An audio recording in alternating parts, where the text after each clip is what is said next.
कुरिन्थियों के नाम पौलुस प्रेरित की पहली पत्री 14वां अध्याय।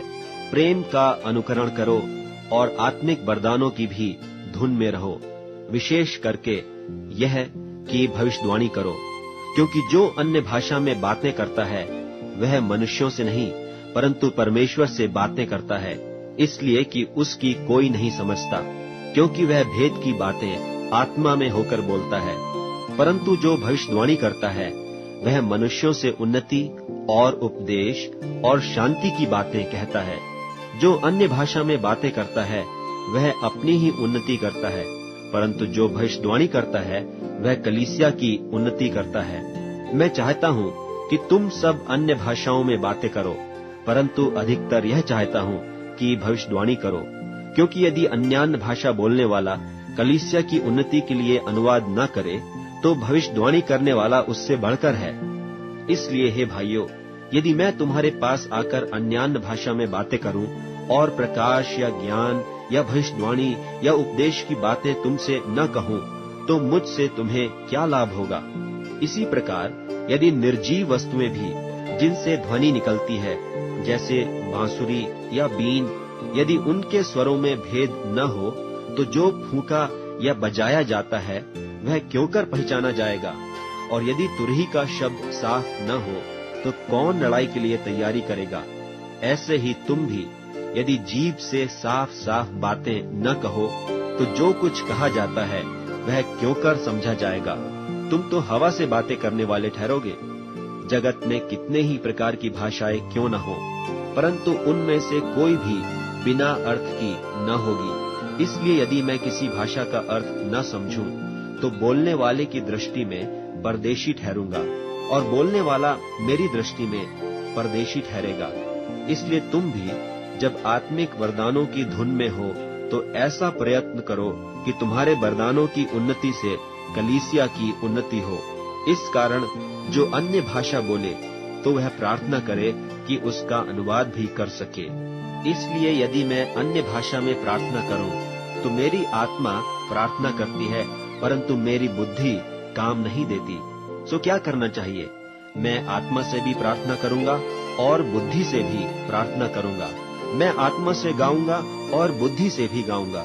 नहीं तो यदि तू आत्मा ही से धन्यवाद करेगा तो फिर अज्ञानी तेरे धन्यवाद पर आमीन क्यों कर कहेगा?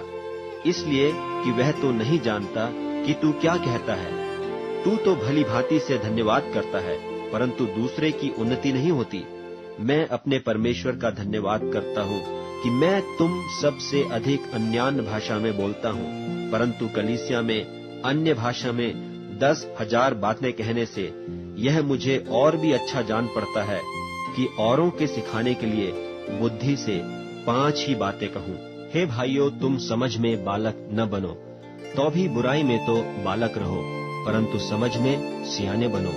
व्यवस्था में लिखा है कि प्रभु कहता है, मैं अन्य भाषा बोलने वालों के द्वारा और पराये मुख के द्वारा इन लोगों से बातें करूंगा, तो भी वे मेरी न सुनेंगे। इसलिए अन्यान्य भाषाएं विश्वासियों के लिए नहीं परंतु अविश्वासियों के लिए चिन्ह हैं, और भविष्यवाणी अविश्वासियों के लिए नहीं परंतु विश्वासियों के लिए चिन्ह है।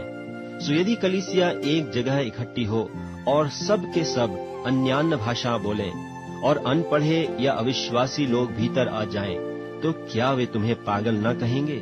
परंतु यदि सब भविष्यवाणी करने लगें और कोई अविश्वासी या अनपढ़ा मनुष्य भीतर आ जाए, तो सब उसे दोषी ठहरा देंगे और परख लेंगे और उसके मन के भेद प्रकट हो जाएंगे, और तब वह मुंह के बल गिरकर परमेश्वर को दंडवत करेगा और मान लेगा कि सचमुच परमेश्वर तुम्हारे बीच में है। इसलिए हे भाइयों, क्या करना चाहिए? जब तुम इकट्ठे होते हो तो हर एक के हृदय में भजन या उपदेश या अन्य भाषा या प्रकाश या अन्य भाषा का अर्थ बताना रहता है। सब कुछ आत्मिक उन्नति के लिए होना चाहिए। यदि अन्य भाषा में बातें करनी हो तो 2-2 या बहुत हो तो 3-3 जन बारी बारी बोले और एक व्यक्ति अनुवाद करे। परंतु यदि अनुवाद करने वाला न हो तो अन्य भाषा बोलने वाला कलीसिया में शांत रहे और अपने मन से और परमेश्वर से बातें करे। भविष्यद्वक्ताओं में से 2 या 3 बोलें और शेष लोग उनके वचन को परखें। परंतु यदि दूसरे पर जो बैठा है कुछ ईश्वरीय प्रकाश हो तो पहला चुप हो जाए, क्योंकि तुम सब एक एक करके भविष्यवाणी कर सकते हो, ताकि सब सीखें और सब शांति पाएं। और भविष्यद्वक्ताओं की आत्मा भविष्यद्वक्ताओं के वश में है, क्योंकि परमेश्वर गड़बड़ी का नहीं परंतु शांति का करता है, जैसा पवित्र लोगों की सब कलीसियाओं में है। स्त्रियां कलीसिया की सभा में चुप रहें, क्योंकि उन्हें बातें करने की आज्ञा नहीं परंतु अधीन रहने की आज्ञा है, जैसा व्यवस्था में लिखा भी है। और यदि वे कुछ सीखना चाहें तो घर में अपने अपने पति से पूछें, क्योंकि स्त्री का कलीसिया में बातें करना लज्जा की बात है। क्या परमेश्वर का वचन तुम में से निकला या केवल तुम ही तक पहुंचा है? यदि कोई मनुष्य अपने आप को भविष्यद्वक्ता या आत्मिक जन समझे तो यह जान ले कि जो बातें मैं तुम्हें लिखता हूँ वे प्रभु की आज्ञाएं हैं। परंतु यदि कोई न जाने तो न जाने।